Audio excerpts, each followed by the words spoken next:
இப்போ ஆரம்பிக்க போறது நாட்டோட மிகப்பெரிய நிகழ்ச்சி, ஆப்கி Adalat, Rajith சர்மாவுடன்.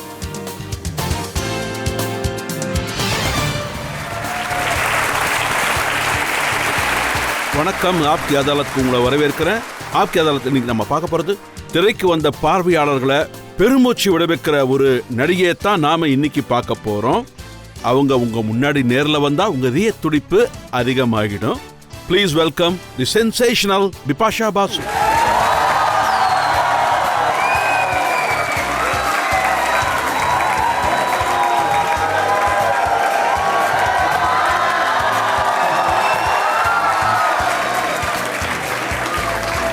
How's it going?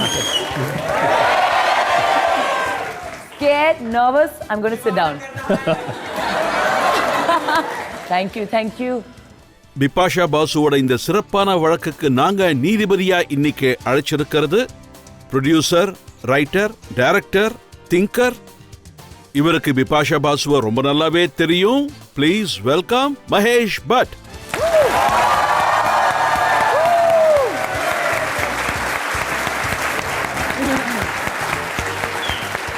Hi.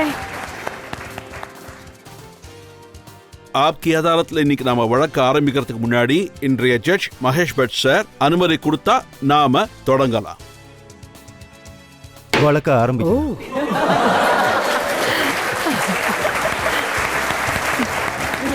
ஆப்கி அதாலத்துல முதல் குற்றச்சாட்டு பிபாஷா பாசு மீது. ஆப்கி அதாலத்துல நடிகை பிபாஷா பாசு மீது உள்ள குற்றச்சாட்டு என்னவென்றால், இவர் இளைஞர்களை கெடுக்கிறார். பிபாஷா, கடந்த 11 வருஷமா இளைஞர்கள் உங்களை ஸ்கிரீன்ல பாக்குறாங்க. சில நேரங்களில் நீங்க பீடி ஜலைலே ஜிகர்மா படி ஆக, அப்புறம் ஒரு சில நேரங்களில் நான் ஃபூக் தே ரே. ஏன் இப்படி எல்லாரையும் கெடுக்கிறீங்க? நான் சாரி சொன்னா எல்லாம் சரியாயிடும்ல.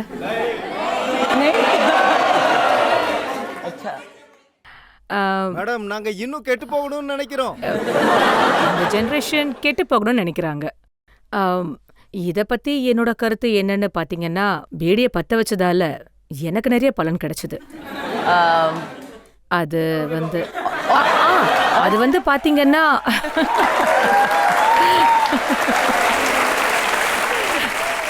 ஐ திங்க் எனக்கு மட்டும் அது பலன் கொடுக்கல, அந்த பர்டிகுலர் சாங் இந்த மொத்த உலகத்துக்குமே பலன் கொடுத்துருக்குன்னு நினைக்கிறேன். நீங்க பீடி தயாரிக்கிறவங்களுக்கு பயன் அளிக்குதுன்னு சொல்றீங்களா? இல்ல, பீடி அது வந்து நான் anti smoking. Like I don't like smokers. I think all of you here. நான் சீரியஸா உங்க எல்லார்கிட்டயும் ஒன்று சொல்றேன். ஸ்மோக்கிங்கிறது ரொம்ப ரொம்ப கெட்ட பழக்கம். பீடி, சிகரெட் எதையுமே நீங்க தொடக்கூடாது. அந்த நிக்கோட்டின் பக்கமே போகக்கூடாது. நான் அப்சல்யூட்லி அதுக்கு எதிரானவ. யாரும் தொடக்கூடாது. வெறும் பாட்டுக்கு டான்ஸ் ஆடுறது மட்டும்தான். சரி, அவ்வளவுதான். பீடி, சிகரெட்டை நீங்க தவிர்த்துட்டீங்க. சரி, நீங்க ஸ்கிரீன்ல வரும்போது என்ன சொல்லிருக்கீங்க? ஜாது ஹை, நஷா ஹை, துஜ்கோ புலா கே ஜாऊंगा. அது வந்து ஆக்சுவலி என்ன பண்ணிட்டு இருந்தேன்னு தெரியாது. ஏன்னா அதாவது அந்த பாட்டை ஷூட் பண்ணும்போது நாங்க 20 நாள் நைட் டைம் ஷூட் பண்ணோம். அப்ப பூஜா சொன்னாங்க, இப்ப நாம சாங்கை ஷூட் பண்ணலாம் டே டைம்ல, அதாவது பாண்டிச்சேரியில, அதுவும் 50 டிகிரிஸ்ல ரொம்ப ஹாட்டா இருந்தது. ஸோ ரொம்ப சூடா இருந்தது. அதனால ஷூட்டிங்ல என்ன நடந்துச்சுன்னு எனக்கு தெரியல. என்னாச்சுன்னா, டெம்பரேச்சர் ஹாட், நானும் ஹாட், என்னோட எக்ஸ் பாய் ஃப்ரெண்ட் அப்ப ரொம்ப ஹாட்டா இருப்பாரு. ஸோ எல்லாம் ஒரு டைரக்டர் சொல்லிருக்காரு, பிபாஷா பாசு எந்த ரூமுக்கு போனாலும் அங்க இருக்கிற டெம்பரேச்சரே மாறிடும். நீங்க எப்படி கேள்வி கேட்டீங்கன்னா எனக்கு என்ன பதில் சொல்றதுன்னு தெரியல. ஏதாவது பனிஷ்மெண்ட் கொடுத்துருங்க. பனிஷ்மெண்ட் வந்து நீதிபதி கொடுப்பாரு, பட் அப்படியா? சார் கொடுப்பாரு. பட் சார், அதுக்கப்புறம் நீங்க ஒரு பாட்டு பாடினீங்க. அது परवाने शमा जलाएं, जल जाए न बिपाशा, आज तुझे सिखा दूं प्यार की भाषा. அதாவது எனக்கு காதல் மொழியை நல்லா கத்துக் கொடுக்க தெரியும். அதனால தான் இந்த பாட்டை என் பேர்ல எழுதியிருக்காங்க. ஆனா அழகான காதல் மொழியில, not the way you thinking. நான் எப்படின்னா எப்பவுமே லவ்விங், லவ்வபிள் பொண்ணு. யூனோ, என்னால இப்பவே லவ் பத்தி கிளாஸ் எடுக்க முடியும். I love you guys. Thank you. உங்க பாட்டு पड़ गई मैं पूरी तरह सुन हो गई मैं टुन. இதெல்லாம் லிரிசிஸ்ட் தான் அந்த பாட்டை எழுதுறாங்க. நான் ஜஸ்ட் லிப்சிங் தான் பண்ணுவேன், ரொம்ப இன்னசென்ட்லி. இது வந்து என்னோட அப்பாஸ் மஸ்தான் படம். அவர் என்னோட favourite director and first director கூட. அவர் மேல நிறைய மதிப்பு வச்சிருக்கேன். நான் பாட்டெல்லாம் கேட்க மாட்டேன். அவங்க சொல்வாங்க செட்டுக்கு வந்துட்டு பிபாஷா பாடுன்னுவாங்க, லிப்சிங் பண்ணுன்னுவாங்க. அதனால நான் என்ன கேள்விப்பட்டேன்னா இந்த பாட்டை நீங்க பாடி சிக்னி செமேலிக்கு டஃப் கொடுக்கணும்னு நினைச்சீங்களா? அது சிக்னி சமேலில ஐ திங்க் ஐ சர்பாஸ்ட் எவ்ரிதிங். எங்கேயோ போய் சேர்ந்துருச்சு. நானும் அந்த பாட்டுக்கு நிறைய ஆடி இருக்கேன். ஐ திங்க் சிக்னி சமேலிக்குலாம் நான் நிறைய டஃப் கொடுக்கல. ஆனா இந்த விஷயம் உண்மைதானே? நீங்க எந்த மாதிரி பாட்டு பாடுறீங்களோ, அதாவது நீங்க பண்ற ஆக்டிங், நீங்க பேசுற டயலாக்ஸ், இதனால இளைஞர்கள் கெட்டு போயிடுறாங்க. நீங்களா கெட்டு போயிருக்கீங்களா? நான் உங்களுக்கு இன்னொரு எக்ஸாம்பிள் கொடுக்குறேன். அதாவது ஜிசம் படத்துல உங்க டயலாக் உங்களுக்கு ஞாபகம் இருக்கும். ये जिस्म प्यार नहीं जानता. जानता है तो भूख, सिर्फ जिस्म की भूख. அதாவது அது வந்து பிபாஷா பாசு கிடையாது. அது வந்து சோனியாங்கிற ஒரு கேரக்டர். அந்த கேரக்டர் எனக்கு ரொம்பவே பிடிச்சிருந்தது. அண்ட் ஆக்சுவலி முதல் தடவையா நான் ஒரு படத்துக்காக நான் ஃபீல்டிங் பண்ணேன். நான் பட் சார் பூஜா கிட்ட போனேன். இந்த படத்தை பண்ணியே ஆகணும்னு சொன்னேன். என்னை இந்த படத்துல எடுத்துக்கோங்கன்னு சொன்னேன். இட் இஸ் அந்த டைம்ல சிச்சுவேஷன் எப்படி இருந்துச்சுன்னா, ஆக்டர்ஸ் அவ்வளோ போல்டா இருக்க மாட்டாங்க. என்னை பொறுத்த வரைக்கும் ஒரு அடல்ட் ஃபிலிம் பண்றாங்கன்னா இந்த மாதிரி ஒருவேளை கேரக்டர் டிஃப்ரெண்டா பண்றதா இருந்தா, அவ சாதாரண பொண்ணு இல்ல, but she was deceived. She wanted to use love and she wanted to get what you want. அதனால எனக்கு என்ன தோணுச்சுன்னா, ஹிந்தி பட ஹீரோயின் எப்பவுமே ப்ரெடிக்டபிள் கேரக்டர்ல தான் வருவாங்க. அதாவது படத்துல எனக்கு அந்த இமேஜ உடைக்கணும்னு தோணுச்சு. அண்ட் ஒரு ஆக்டரா எனக்கு அது சேலஞ்சிங்கா இருந்தது. சில விஷயங்களை நீங்க மாத்திக்கவே மாட்டீங்க. ஜிசம் படத்துல உங்க கிஸ்ஸிங் சீனை எல்லாருமே பார்த்தாங்க. ராஸ் 3ல ரொம்ப நீண்ட கிஸ்ஸிங் சீன், அது சீரியல் கிஸ்ஸரோட.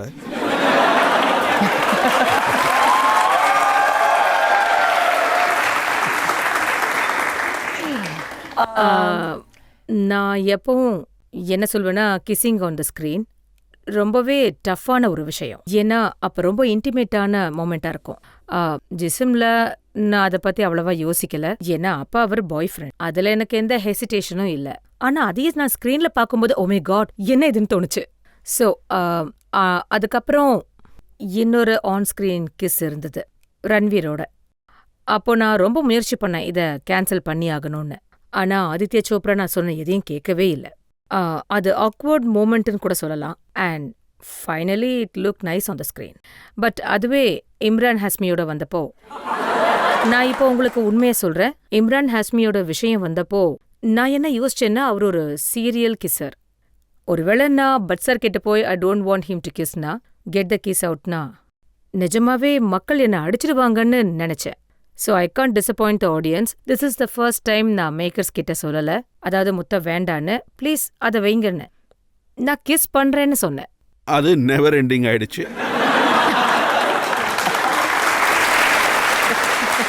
அப்படிலாம் இல்லை, நெவர் எண்டிங் ஆகல. சீன் ரொம்ப லென்த்தியா இருந்தது. அந்த சீன் லென்த்தியா இல்ல அந்த கிஸ் தான் லென்த்தியா? இல்ல, த ப்ராப்ளம் இஸ் கிஸ் பண்ணிக்கிட்டே இருக்கிற மாதிரி தான் சீன். அது ரொம்ப கஷ்டமா இருந்தது, ரொம்பவே கஷ்டம். பல தடவை நான் டயலாக்ஸை மறந்திருக்கேன். அதே மாதிரி மாதவன் கூட நீங்க கிஸ்ஸிங் சீன் பண்ணும்போது நிறைய பிரச்சனைகள் வந்ததாமே? அது வந்து சின்ன கிஸ் தான், ஆனா நிறைய ப்ராப்ளம் ஆச்சு. ஏன்னா ஹிஸ் மை ஃப்ரெண்ட், அதுவும் ஒரு ஃப்ரெண்டு கூட சடன்லி கிஸ் பண்றது. ஸோ நான் அன்னைக்கு கொஞ்சமா ஷாம்பைன் குடிச்சிருந்தேன். குடிச்சிருந்தேன், ஜெனரலி குடிக்க மாட்டேன். நீங்க ஷாம்பைன் குடிச்சீங்க, அவர் வெங்காயம் சாப்பிட்டாரு. ஆமா, அது எப்படி உங்களுக்கு தெரிஞ்சது? சில ரகசியங்கள் எனக்கும் தெரியும். அப்படியா? என்னோட மெமரி பாத்தீங்கன்னா ரொம்பவே மோசமா இருக்கும். எனக்கு மெமரி ப்ராப்ளம் இருக்கு, இதுதான் என் பிரச்சனையே. எல்லாத்தையுமே மறந்துடுவேன். ஓகே, தேவைப்படும் போதெல்லாம் உங்களுக்கு ஞாபகம் மறதி வந்துடும். இல்ல, எப்பவும் தான்.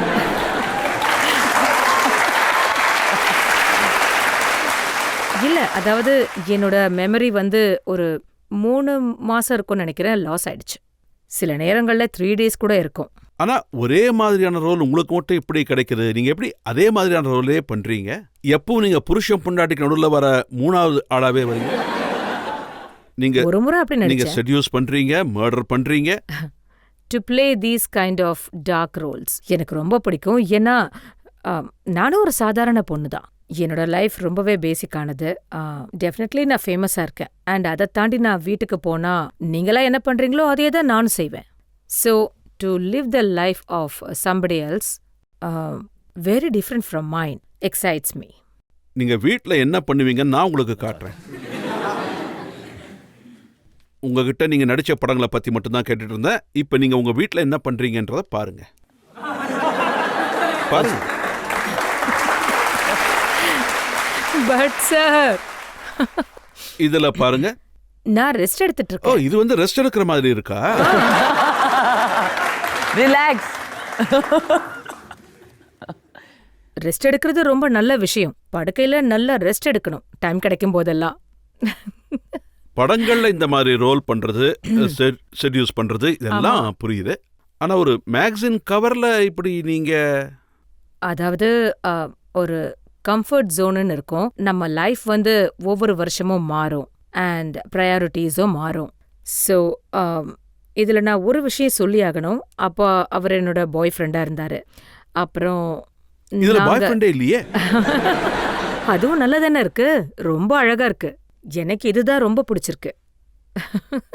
ஆனா ரியல் லைஃப்லயும் சொல்லுங்க. இதெல்லாம் வெறும் போட்டோஸ் தான். ம். நான் உங்க ஒரு போட்டோவை பார்த்தேன், ஃபுட்பாலர் கிறிஸ்டியானோ ரொனால்டோவோட.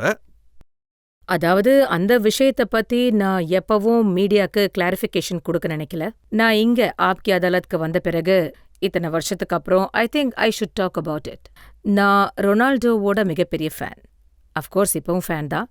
நான் அவரை நேர்ல பார்க்க ஆசைப்பட்டேன். அஃப்கோர்ஸ் எல்லாருமே அப்படித்தான் ஆசைப்படுவாங்க. அதாவது என் ஜெர்சில அவர் சைன் பண்ணணும்னு. And like an excited girl. எனக்கு போர்ச்சுகல்ல அப்படி ஒரு ஆப்பர்ச்சுனிட்டி கிடைச்சது. நான் 7 Wonders of the World host பண்ணிட்டு இருந்தேன். பென் கின்ஸ்லி, ஹிலரி பேங்க்ஸோட. அப்போ எனக்கு அவரை சந்திக்க வாய்ப்பு கிடைச்சது. அதாவது அவரோட 2-3 வார்த்தை பேச வாய்ப்பு. அதுக்கப்புறம் பாத்தீங்கன்னா நாங்க 2 பேரும் மீட் பண்ற மாதிரி ஒரு பார்ட்டில வாய்ப்பு கிடைச்சது. அண்ட் ரொனால்டோ பாத்தீங்கன்னா ரொம்ப ஹைட்டா இருப்பாரு. நாங்க அங்க டிஸ்கோ போனோம். அங்க ரொம்ப நாய்ஸியா இருந்தது. அங்கெல்லாம் பப்ரான்சி அலௌட் கிடையாது. அவரு அடிக்கடி வந்து என்கிட்ட பேசினாரு, ரொம்ப குனிஞ்சு. அப்போ பாத்தீங்கன்னா எல்லார்கிட்டயும் ஃபோன் கேமராஸ் இருந்துச்சு. நான் என்ன கேக்குறேன்னா, ஒருவேளை அவரு கிஸ் பண்ணியிருந்தா அந்த போட்டோல ஏன் வெளியே வரல? கிஸ் பண்றதுக்கு முன்னாடி இருக்கிற போட்டோ ஏன் வருது? ஸோ இந்த மாதிரி டாக்டர் போட்டோ, அது கூட டாக்டர் கிடையாது, ஜஸ்ட் ஒரு ஆங்கிள் தான். ஸோ ஈவன் நான் அந்த போட்டோவை பார்க்கும்போது என்னோட ஃப்ரெண்ட்ஸ் எல்லாம் சொன்னாங்க, I think Bipasha Basu Sun டேப்லாய்ட்ல அவர் கூட உங்க போட்டோ வந்திருந்ததே, அதை மட்டும் நீங்க அந்த photo பாத்தீங்கன்னா. என்கிட்ட இருக்கு, வேணும்னா பாருங்க. இல்ல எனக்கு பார்க்க விருப்பம் இல்ல. ஐ திங்க் உண்மையிலேயே அது என் லைஃப்ல ரொம்ப எம்பாரசிங்கான மொமெண்ட். ஏன்னா நான் ரொம்பவே ரெஸ்பான்சிபிளான பொண்ணு. அந்த டைம்ல நான் ரிலேஷன்ஷிப்ல இருந்தேன். ஸோ நான் ஒன்றும் அந்த மாதிரி பொண்ணுங்க லிஸ்ட்ல கிடையாது. ஆம்பளைங்கள சீட் பண்ணக்கூடாதுன்னு நினைக்கிறேன். இந்த விஷயத்த என்னால உண்மையிலேயே எல்லார் முன்னாடியுமே என்னால ஹானஸ்டா சொல்ல முடியும். ஒருவேளை நான் உண்மையாவே அவரை காதலிச்சிருந்தேன்னா என் மனசை முழுசா அவருக்கு கொடுத்துருப்பேன். So,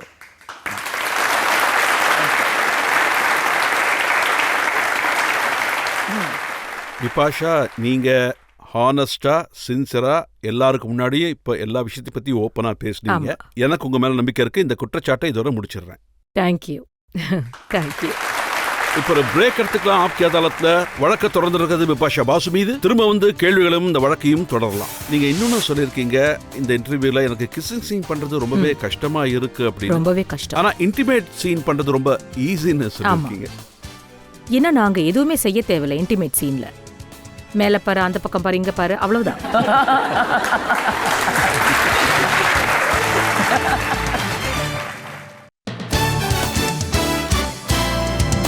welcome back. ஆப்கி அதாலத்ல இன்னைக்கு நம்முடைய விருந்தினர் பிலிம் ஸ்டார் பிபாஷா பாசு.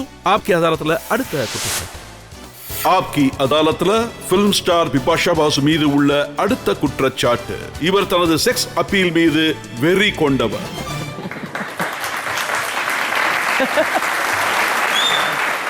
பிபாஷா, நான் என்ன கேள்விப்பட்டேன்னா, உங்க வாழ்க்கையில நீங்க ஒருத்தரை மட்டும் ரொம்பவே விரும்புறீங்கன்னு. அவங்க பேரு பிபாஷா.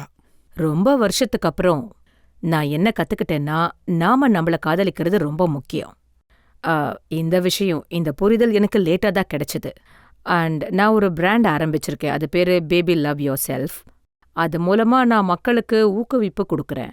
நாம நம்மள நேசிக்கிறது எவ்வளவு முக்கியம்னு தெரியும். நீங்க உங்களை ரொம்பவே நேசிக்கிறீங்க. உங்க செக்ஸ் அப்பீல்னால நீங்க ஹைலி இம்ப்ரெஸ் ஆகியிருக்கீங்க. நான் உங்களுக்கு ஒரு விஷயம் சொல்ல விரும்புறேன். சாகர வரைக்கும் நான் செக்ஸியா இருக்கதா விரும்புறேன். நான் ஒரு நான் என்னோட ஆசை என்னன்னா, நான் ஒரு செக்ஸி கிராண்ட் மதரா இருக்கணும். நான் என்னோட கிராண்ட் சில்ட்ரனுக்கு சொல்லணும், போங்க, don't mess with me, I am a sexy grandmother, okay? So இதுதான் என்னோட திங்கிங். என்னை பொறுத்த வரைக்கும் மனுஷனுக்குள்ள ஒரு செக்ஸ் அப்பீல் இருந்துகிட்டே இருக்கணும், to be attractive.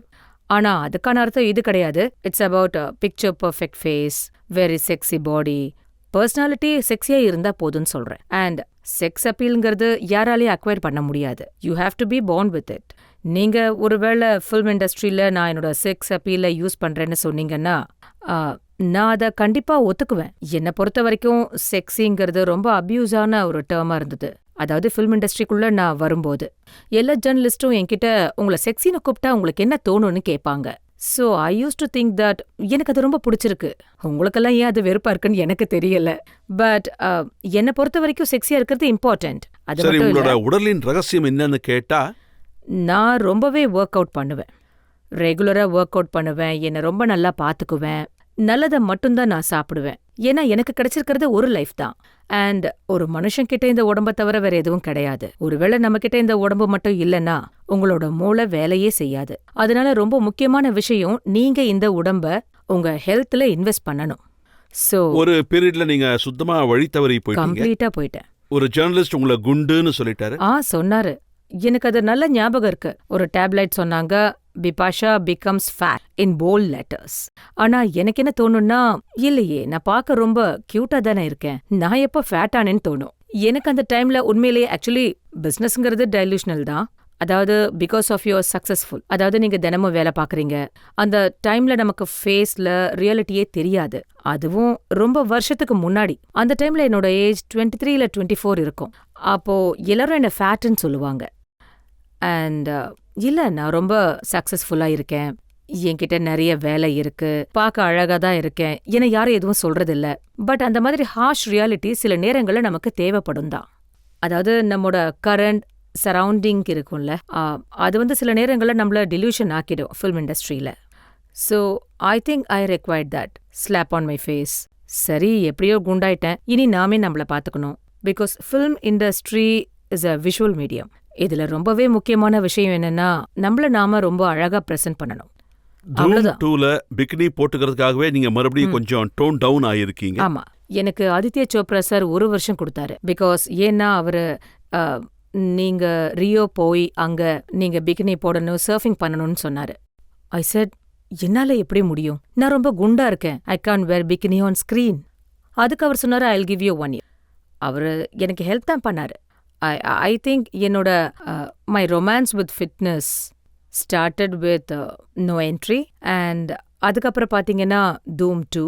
I think it just, I became more and more aware about health and fitness. இதுக்கு முன்னாடி ரெக்குவயர்மெண்ட்ஸ் தான் இருந்தது. நம்ம ஃபில்ம் இண்டஸ்ட்ரியில இருந்தா கண்டிப்பா ஃபிட்டா தான் இருக்கணும். அதுக்கப்புறம் போக போக I became a passion. ஃபிட்டா இருக்கிறதெல்லாம் ஓகே, பட் ஓப்பனா காட்டுறது கொஞ்சம் எனக்கு அப்படி தோன்றதில்ல. I disagree with you. என்னை பொறுத்த வரைக்கும் நாம கான்ஷியஸா இல்லைன்னா, உங்களுக்கு ஒரு நல்ல பாடி இருந்தா, யூ அண்ட் யூஆர் கான்ஃபிடென்ட், யாரும் உங்க தலை மேல துப்பாக்கியை வைக்கல, ஷோ இட்னு. ஒருவேளை நீங்க ரெஸ்பான்சிபிளி உங்க சொந்த விருப்பத்துல பிகினி போட்டுக்கிட்டு பெரிய ஸ்கிரீன்ல வரணும்னு நினைச்சா, I don't see any problem. நான் கோவா போனாலும் சரி, மயாமிக்கு போனாலும் சரி, நான் பிகினி போடுவேன். I am a beach bum. I love to be in beach.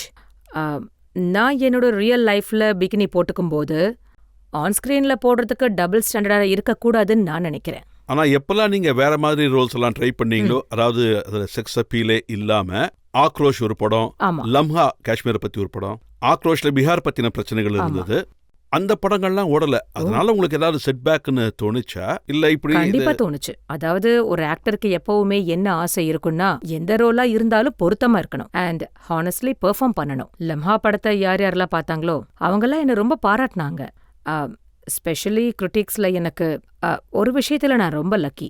நான் என்னெல்லாம் படம் பண்ணியிருக்கேனோ மீடியா எனக்கு எப்பவும் பக்கபலமாக இருந்தது. கூடவே ஆடியன்ஸும் எனக்கு சப்போர்ட்டிவாக இருந்தாங்க. நான் இன்னைக்கு உங்ககிட்ட ஒரு விஷயம் சொல்லணும். ஆடியன்ஸ் மட்டும் இல்லைன்னா நமக்கு வாய்ப்பு கிடைக்கிறது ரொம்ப கஷ்டம் ஒரு ஆக்ட்ரஸ்க்கு. இன்னும் நான் நிறைய நல்லது பண்றேன்னா எல்லாத்துக்கும் ஆடியன்ஸ் தான் காரணம். அது நல்லாவே தெரியுது. இங்கே உட்கார்ந்துருக்கோட அன்புலேயே அது தெரியுது.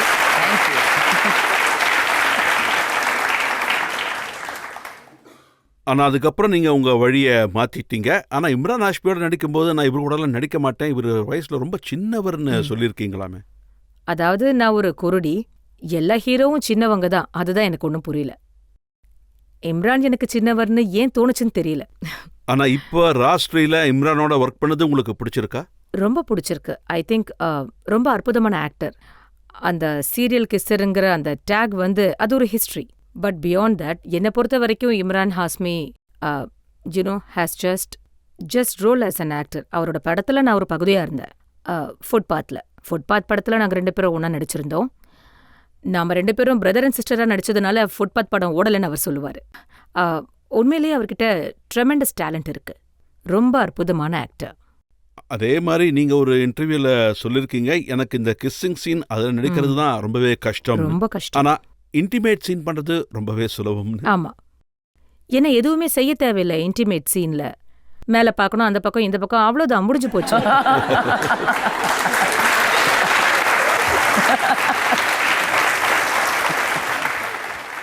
பிபாஷா, குற்றச்சாட்டுகளோட பெரிய லிஸ்ட் எங்கிட்ட இருக்கு. இப்போ ஒரு பிரேக் எடுத்துக்கலாம். பிரேக்குக்கு அப்புறம் பிபாஷா மீது உள்ள அடுத்த குற்றச்சாட்டு என்னங்கிறத நாம பார்ப்போம்.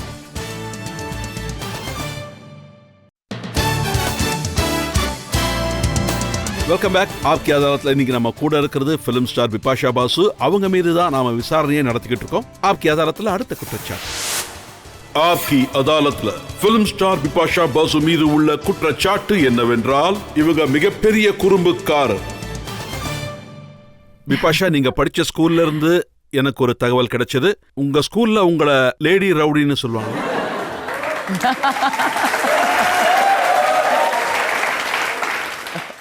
உங்களோடவும் பெரிய பசங்களை நீங்க போட்டு அடிப்பீங்களாமே? ஆமா, கரெக்ட் தான். அப்புறம் ஒரு தடவை என்கொயரிலேருந்து தப்பிக்கிறதுக்காக நீங்க ஆக்டிங் பண்ணீங்களாமே?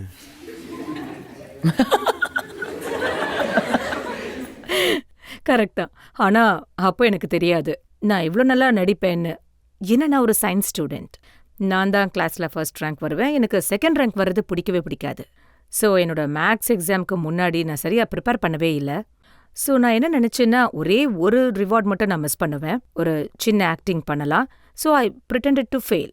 அதாவது என்னோட ரைட் சைடை இப்படி வச்சு அப்படியே ஃபெயிண்ட் ஆயிட்டேன். அப்புறம் மம்மி வந்தாங்க, ஆண்டி வந்தாங்க. அப்போ ஊரில் இல்லை. எல்லாரும் என்னை பார்த்தாங்கன்னா அப்படியே அழ ஆரம்பிச்சிட்டேன். என் கண்ணில் இருந்து ஆறா தண்ணி ஓடுது. அப்போது அம்மா சீக்கிரம் இவளை ஹாஸ்பிட்டலுக்கு கூட்டிகிட்டு போகலான்னு சொன்னாங்க. And they straight took me to the hospital. And they said, இப்போ இவளுக்கு அப்பெண்டிசைட்டிஸ் ஆப்ரேஷன் இப்போவே செய்யணும்னாங்க. அதை கேட்டதும் நான் உடனே கத்த ஆரம்பிச்சிட்டேன். இல்லை, என்னால் முடியாதுன்னு. அப்போ சிட்டியில் இல்லை. எனக்கு வயிற்று வலி குறைஞ்சிருச்சு, நான் ஆப்ரேஷன் பண்ணிக்க மாட்டேன்னு சொன்னேன். எனக்கு பிரச்சனை இல்லை, நான் நல்லா தான் இருக்கேன், எக்ஸாம் எழுதணும்னு. தே didn't listen to me. They operated me that day.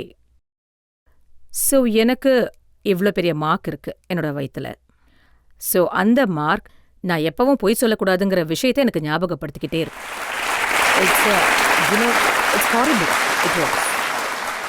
அதுக்கப்புறம் நான் எல்லா எக்ஸாம்ஸும் மிஸ் பண்ணேன். அண்ட் எனக்கு ஊசியை பார்த்தாலே பயம்தான். ஏன்னா அதுக்கப்புறம் எனக்கு ஆப்ரேஷன் ஆயிடுச்சு. அப்போ என்னால் நடக்கவும் முடியாது. ஒரு 15 நாளைக்கு நான் ஸ்ட்ரெயிட்டாக இதே மாதிரி தான் இருந்தேன். அப்புறம் இந்த விஷயத்த ஒரு 2-3 வருஷம் முன்னாடி தான் எங்கள் அப்பா அம்மா கிட்ட நான் சொன்னேன். அவங்க நம்பவே இல்லை. அவ்வளோ பெரிய பொய்யை நான் சொல்லியிருக்கேன். எவ்வளோ பெரிய ஆக்ட்ரஸ்ங்கிறது அவங்களுக்கு தெரிஞ்சிருக்கும். ஆமா, சாலிட் ஆக்ட்ரஸ். ஐ மீன் ஸ்ட்ரெயிட் ஆப்ரேஷன். அப்பெல்லாம் அது பெரிய விஷயம். உங்க அம்மா ரொம்ப ஷாக் ஆயிட்டாங்களாமே? நீங்க 15 வயசுல போய் எனக்கு ஒரு பாய் ஃப்ரெண்ட் இருக்கான், அவனை நான் கல்யாணம் பண்ணிக்க போறேன்னு சொன்ன உடனே அவங்க எனக்கு இப்போ இந்த விஷயம் மட்டும் ஞாபகத்தில் இருக்கு.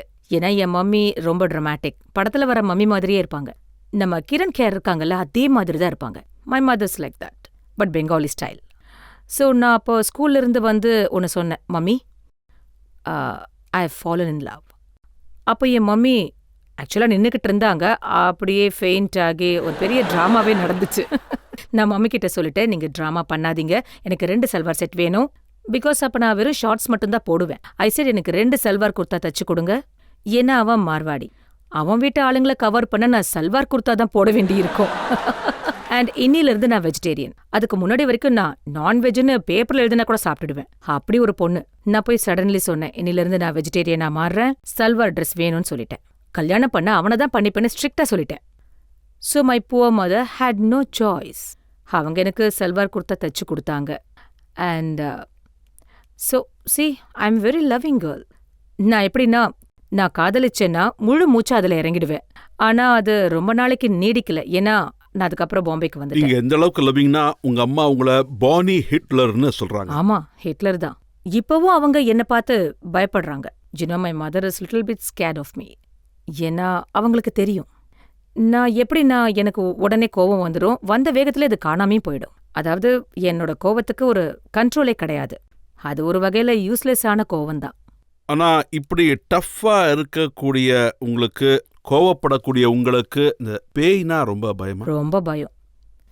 பேய், டார்க்னஸ், தனியா இருக்கிறது, எனக்கு இதெல்லாம் ரொம்ப பயம். சின்ன வயசுல இருந்தே என் அப்பா அம்மா என்ன சின்ன வயசுல ரொம்ப பயமுறுத்திருக்காங்கன்னு நினைக்கிறேன்.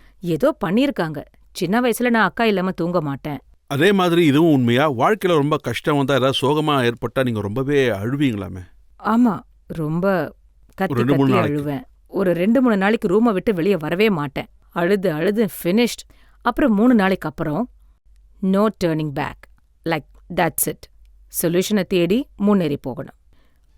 ஆனா அந்த 3 நாள் மட்டும் ரொம்ப ட்ராமாட்டிக்கா இருக்கும். இப்போ ஒரு பிரேக் எடுத்துக்கலாம். பிரேக்கு அப்புறம் பிபாஷா பாசு கிட்ட இன்னும் சில விஷயங்களை நாம கேட்டு தெரிஞ்சுக்கலாம். அதுவரை காத்திருங்கள். நான் எதுவுமே பண்ணல, நான் பேசாம படுத்திருந்தேன்.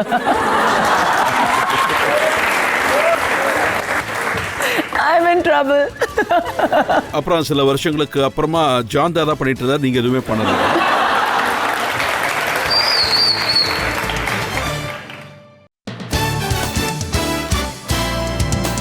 Welcome back.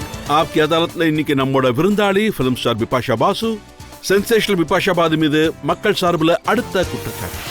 ஆப்கி அதாலத்ல ஃபிலிம் ஸ்டார் பிபாஷா மீது உள்ள அடுத்த குற்றச்சாட்டு, இவங்க கான்ட்ரவர்சிஸ உருவாக்குறாங்க. 17 வயசுல நீங்க ஃபர்ஸ்ட் கமர்ஷியல் பண்ணீங்க. அது எந்த அளவுக்கு கான்ட்ரவர்சி ஆச்சுன்னா, உங்க வீட்டுக்கு வாசல்ல மகளிர்லாம் போராட்டம் பண்ணாங்க. ஆமா, உங்களுக்கு ஞாபகம் இருக்கா? இது மறக்கல. இப்ப ஞாபகப்படுத்திக்க முயற்சி பண்றேன். ஆமா, ஐ திங்க் கலீடா கேம்பெயின். ஆமா, அதான். அதானே சொல்றீங்க? என்ன நடந்தது அப்ப? நான் அப்ப சின்ன பொண்ணு. சின்ன சின்னதா தப்புகள் நானும் செஞ்சிருக்கேன். செஞ்ச தப்ப நான் ஒத்துக்கிறேன். நான் ஒரு I think it was a lingerie campaign that done with Dino. அதாவது முதலாவது போஸ்டரை பேன் பண்ணிட்டாங்க. பிகாஸ் நான் எதுவும் பண்ணல. ஆமா, நீங்க தான் இன்னசென்ட். டீனோ தான் ஏதோ பண்ணிட்டு இருந்தான். அப்புறம் பாத்தீங்கன்னா அண்ட் இட் காட் அதாவது பாத்தீங்கன்னா actually it's a very sad thing. Prabuddha Gupta sir தான் அந்த கேம்பெயினை ஷூட் பண்ணாரு. He was passed away. இந்தியாவிலே ஒரு பெஸ்ட் போட்டோகிராஃபர். ரொம்பவே ஃபன் லவ்விங் கேம்பெயினை ஷூட் பண்ணிட்டு இருந்தாங்க between a couple in bed. And yeah, it was bad. முதல்ல நீங்க என்ன சொன்னீங்கன்னா, நீங்க எதுவும் பண்ணல, டினோ தான் பண்ணாருன்னு. நான் எதுவுமே பண்ணல, நான் பேசாம படுத்திருந்தேன்.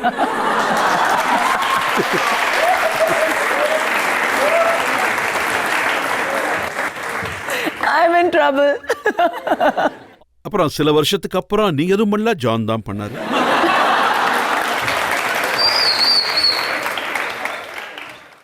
இல்ல, நான் அப்ப பண்ணிட்டு இருந்தேன். ஏன்னா அப்ப நான் கொஞ்சம் பெரியவளாயிட்டேன்.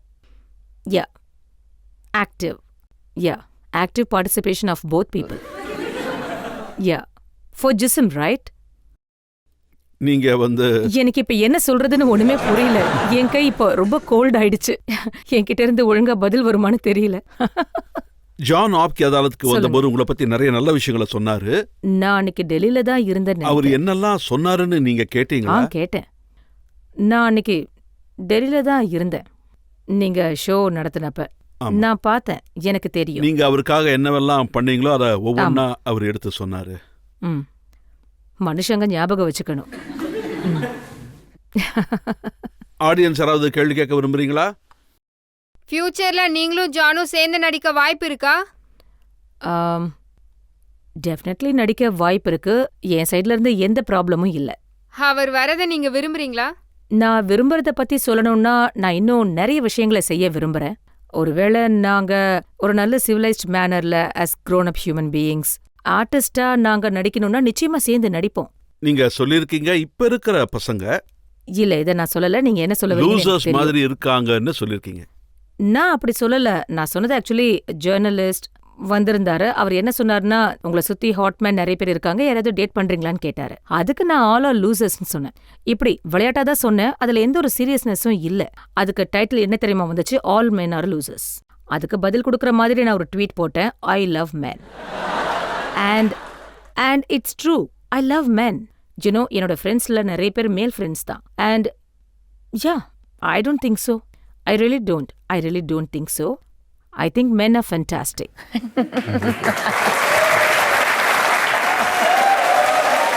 உங்க லைஃப்ல மிகப்பெரிய டர்னிங் பாயிண்ட்னா எதை சொல்லுவீங்க?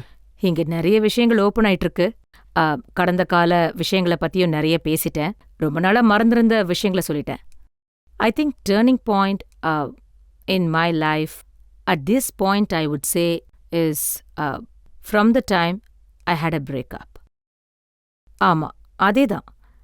நம்ம லைஃபை ரொம்ப கிராண்டடா நினைச்சு போய்கிட்டே இருப்போம். அதே மாதிரி நம்ம லைஃபோட ப்ரையாரிட்டிஸ் ரொம்பவே டிபெண்டபிளா இருக்கும். ஆனா அதர் பீப்புள் இன் லைஃப் வாழ்க்கையில ஏதோ ஒரு கட்டத்துல நான் நிறையவே கத்துக்கிட்டேன். அதாவது நான் ஏற்கனவே சொன்ன மாதிரி நம்ம லைஃபை நம்ம ப்ரையாரிட்டைஸ் பண்ணிக்கிறது ரொம்பவே முக்கியம். நம்ம சந்தோஷங்களை பத்தி புரிஞ்சுக்கிட்டா, நம்மள பத்தி நாம புரிஞ்சுக்கிட்டா, அதுக்கப்புறம் வாழ்க்கையில நீங்க தான் சக்சஸ்ஃபுல்லான ஆளா இருப்பீங்க. உங்களுக்கு சரியானதை நீங்க தேர்ந்தெடுக்க ஆரம்பிப்பீங்க, உங்களுக்கான எல்லா விஷயங்களையும். ஸோ நான் நிறைய விஷயங்களை புரிஞ்சுக்கிட்டேன். ஏற்கனவே நான் சொன்ன மாதிரி தான். என் ஃப்ரெண்ட்ஸுக்கு என்னை பற்றி நல்லாவே தெரியும். நான் எப்போவும் ஜாலியாக என்ஜாய் பண்ணிட்டு இருக்கிற பொண்ணு. ஸோ எனக்குள்ள கொஞ்சம் மெச்சூரிட்டி வந்திருக்கு. அதுக்கு முன்னாடி வரைக்கும் என் லைஃப்பில் நிறைய ஃபேண்டசிஸ் இருந்தது. அண்ட் அதுக்கப்புறம் தான் என் லைஃப்பை நான் யதார்த்தமாக வாழ ஆரம்பிச்சிருக்கேன். நீங்க சொல்லிருக்கீங்க உங்களுக்கு பயம், அதாவது டார்க்னஸ், பேய்ங்க ரொம்ப பயம் சொல்லிருக்கீங்க ஃபார் த சைல்ட்ஹுட். அப்போ ராஜன் ராஸ்திரி எப்படி பண்ணீங்க? எனக்கு என்ன தோணும்னா, சின்ன வயசுல இருந்தே எனக்குள்ள இருக்கிற இந்த பயம், ஐ திங்க் இந்த மாதிரி படங்கள்ல நான் நடிச்சு என்ன முயற்சி பண்றேன்னா, வாழ்க்கையில என்னோட பயத்தை எதிர்கொள்ள நான் தயாராயிட்டேன். என்னை பார்த்தா பயந்தாங்குழி மாதிரி தெரியாது, ஆனா நான் அப்படித்தான். நான் உலகத்துல எந்தெந்த விஷயங்களை பார்த்து ரொம்ப பயப்படுறேனோ அதையெல்லாம் எதிர்கொள்றதுக்கு நான் ரொம்பவே முயற்சி பண்ணிக்கிட்டு இருக்கேன். அண்ட் எனக்குள்ள இன்னும் ஸ்ட்ராங்காக நான் முயற்சி பண்றேன். எனக்கு தெரியல. அண்ட் இங்க இருக்கிற எல்லா பொண்ணுங்களுக்கும் சொல்றேன், உங்க எல்லாருக்குமே வாழ்க்கையில ஏதோ ஒரு விஷயத்துல பயம் இருக்கும். தைரியமா நீங்க அதை எதிர்கொள்ளணும். அதை பார்த்து பயந்து ஓடக்கூடாது. உங்களுக்கு பல்லினா ரொம்ப பயமா? ரொம்ப பயப்படுவேன். தயவு செஞ்சு அதை எனக்கு காட்டாதீங்க ப்ளீஸ். வேண்டாம். இல்ல, நீங்க எதெல்லாம் பார்த்து பயப்படணுமோ அதெல்லாம் நம்ம ஃபேஸ் பண்ணணும்னு சொல்றீங்க. நான் வேணா 2 பிடிச்சிட்டு இல்ல இங்க என்னால அவ்வளோ வேகமா ஓட முடியாது. ஆனா ஒரு செகண்ட்ல காணாம போயிடுவேன். ஏன்னா எனக்கு பல்லினா அவ்வளோ பயம். நான் ஒரு ஷோ பார்த்திருந்தேன். அது ஒரு கேம் ஷோ. ஒரு பெரிய சேனல்ல தான் பார்த்துட்டு இருந்தேன். அங்க பொண்ணுங்க உட்காந்துருக்காங்க. அவங்க முகத்துல மேங்கோ ஜூஸ் தடவி இருந்தாங்க. அதுக்கப்புறம் பெரிய பெரிய சைஸ் பல்லிகளை அவங்க மேல விட்டுட்டு இருந்தாங்க. அதுல இருந்த பொண்ணுங்கள்ல என் ஃப்ரெண்ட்ஸும் இருந்தாங்க. Fellow models like Netra and Yana Gupta. அவங்க முகத்துல தலையிலலாம் இருந்தது. எனக்கு மட்டும் அப்படி இருந்தா செத்தே போயிருப்பேன்.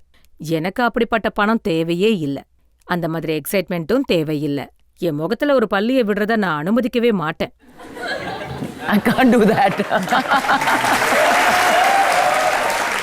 பிபாஷா, உங்ககிட்ட பலவிதமான கேள்விகளை கேட்டோம். உங்களை பத்தி நான் நிறைய ரகசியங்கள் இன்னைக்கு தெரிய வந்தது. எல்லாத்துக்குமே நீங்க ரொம்ப போல்டா, ரொம்பவே ஹானஸ்டா பதில் சொன்னீங்க. இப்போ ஒரு பிரேக் எடுத்துக்கலாம். பிரேக்குக்கு அப்புறம் ஆப்கி அதாலத்ல இன்றைய விசாரணை பத்தின தீர்ப்பு மகேஷ் பட் சார் என்ன கொடுக்கறாருன்னு பார்ப்போம். உங்களை நினைச்சா உண்மையிலே எனக்கு ரொம்ப பெருமையா இருக்கு.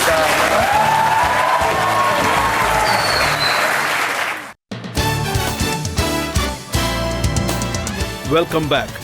ஆப்கி அதாலத்ல பிபாஷா பாசு மீது வழக்க நடத்தினோம். அவங்க நடிக்கிற புது படங்களை பத்தி நாம கேட்டு விசாரிச்சோம். அவங்க பயத்தை பத்தி நாம தெரிஞ்சுக்கிட்டோம். அவங்க ரிலேஷன்ஷிப் பத்தி பேசணும், சின்ன வயசை பத்தியும் பேசணும். பிபாஷா ஒவ்வொரு கேள்விக்கும் ரொம்ப அருமையா, ரொம்ப நேர்மையா பதில் சொன்னாங்க. இப்ப ஆப்கி அதாலத்ல ப்ரொடியூசர் டைரக்டர் மகேஷ் பட் சாரோட தீர்ப்பு என்னங்கிறத நாம கேட்போம். இதயத்துல இருந்து வர ஒவ்வொரு வார்த்தையுமே தாக்கத்தை ஏற்படுத்தும். பிபாசா இதயத்துல இருந்து பேசினாங்க. முழு இந்தியாவும் உங்களை நிச்சயமா வணங்கும். நீங்க ஒரு லீடர் பெண். இந்த இளம் தலைமுறை நிச்சயமா உங்களை வணங்கும். நீங்க உங்க வாழ்க்கைய நிபந்தனையின் கீழ் வாழ்ந்திருக்கீங்க. நீங்க வழியில உங்க வாழ்க்கைய வாழ்ந்திருக்கீங்க. அது உங்களை ஒரு புது வாழ்க்கை பயணத்தை தொடங்குற ஒரு இடத்துல கொண்டு வந்து நிறுத்தி இருக்கு. உங்களுக்கு என்னோட வாழ்த்துக்கள். நீங்க என் வாழ்க்கையில கிடைச்சதுக்கு நான் கொடுத்து வச்சிருக்கணும். இன்னைக்கு உங்களை நான் பார்த்தது உங்களை நினைச்சு உண்மையிலே ரொம்ப பெருமையா இருக்குது.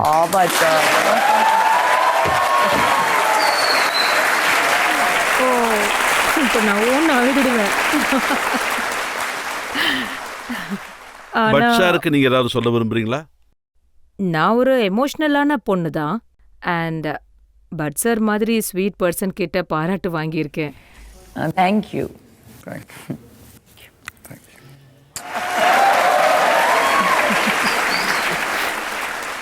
பிபாஷாக்கு இதே மாதிரி நிறைய காம்ப்ளிமெண்ட்ஸ் கிடைச்சிக்கிட்டே இருக்கணும். இதே மாதிரி உங்க கண்கள்ல ஆனந்த கண்ணீர் வழியணும். இன்னும் சக்சஸ்ஃபுல்லா ஆகணும். நிறைய என்டர்டெயின் பண்ணணும். நீங்க எப்பவும் ஒரு பெரிய ஸ்டாரா இருக்கணும். இன்னும் நிறைய படங்கள் பண்ணணும். மக்களுடைய பெருவாரியான ஆதரவு உங்களுக்கு இன்னும் நிறைய கிடைக்கணும். இந்த ஷோவை இதோட முடிச்சுக்கலாம். அடுத்த முறை இன்னொரு புது விருந்தாளியோட நான் உங்களை வந்து சந்திக்கிறேன். அதுவரை இந்த அன்பான வணக்கம்.